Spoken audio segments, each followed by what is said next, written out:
أعوذ بالله من الشيطان الرجيم بسم الله الرحمن الرحيم وقال الله تعالى في القرآن المجيد فلا تقل لهما أف ولا تنهرهما وقل لهما قولا كريما اور اپنے والدین کو کبھی اف نہ کرنا اور نہ ان کو منع کرنا اور ان کے لیے بھلی بات کرنا۔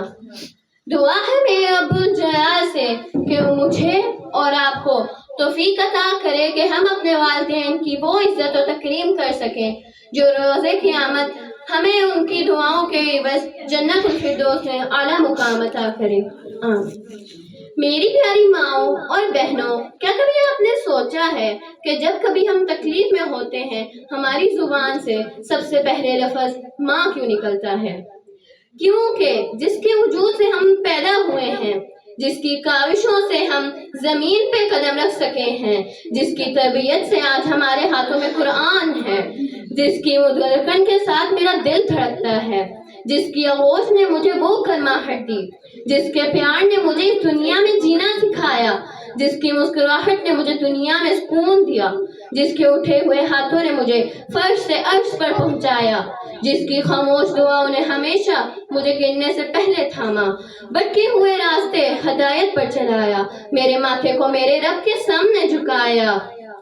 مجھے ہر وقت اپنی توجہ کے دائرے میں رکھ کر اپنی ذات سے اوپر رکھا، مجھے ہر وقت اپنی توجہ کے دائرے میں رکھ کر اپنے نفس کو نہ تھکا کر، اپنی نیند اپنے سکون کو مار کر میری حفاظت کے لیے ہر دم کوشاں، میرے بہترین مستقبل کے لیے زمانے سے لڑنے والی اس عورت کو رب نے ماں کا نام دیا، کیونکہ ان سے زیادہ تکریم کا باعث نہ ہوئی ہیں اور نہ ہو سکتی ہیں۔ اس کے لیے یہ بابرکت نام بھی عرش سے فرش پر آیا تاکہ اپنی دعاؤں سے مجھ جیسے اور آپ جیسے حقیر سے بندے کو فرش سے عرش تک پہنچا سکے۔ پھر جو رب نے فیصلہ کیا وہ یہ کہ کہیں یہ عرش پر پہنچا دینے والی ہستی تنہا تھک نہ جائے، تو پھر اولاد کی حفاظت کے لیے مضبوط کاندھے بھی عطا کیے، جو ہاتھ تھام کر ماں جیسی ہستی اور اولاد جیسا تحفہ لے کر جنت کا دروازہ کھٹکھٹائے اور فرشتوں کو کہے کہ جنت میں ان کا داخلہ مرحبا مرحبا کہہ کے کرنا۔ میں حق اور حلال رزق کے ساتھ ان کی پرورش کرتا رہا اور اپنے رب کی حقیقت بتاتا رہا، تو اے میرے رب میری التجا سن لے، مجھے میرے اہل و عیال سمیت جنت الفردوس میں داخلہ نصیب فرما دے، اور اس روز انشاءاللہ وعدے کے مطابق رب آپ کی دعا کو رد نہیں کرے گا اور فرمانبردار اولاد کو جنت میں آخرکار لے کر جائے گا۔ ساتھیوں، آپ کی توجہ عظیم ہستیوں کی طرف لے جانا چاہتی ہوں، فقط ان کی تابعداری سے ہی جنت انشاءاللہ مل جائے گی،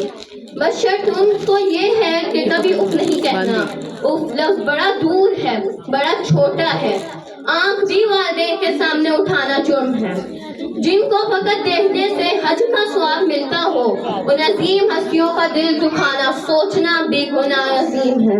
اللہ مجھے اور آپ کو اس عظیم گناہ سے بچنے کی توفیق عطا کرے، جن کی آنکھیں ہمارے لیے بے لوث محبت سے بنی ہیں، ہمارے دلوں کو بھی اللہ بے لوث عزت و تکریم سے بھر دے، آمین ثم آمین۔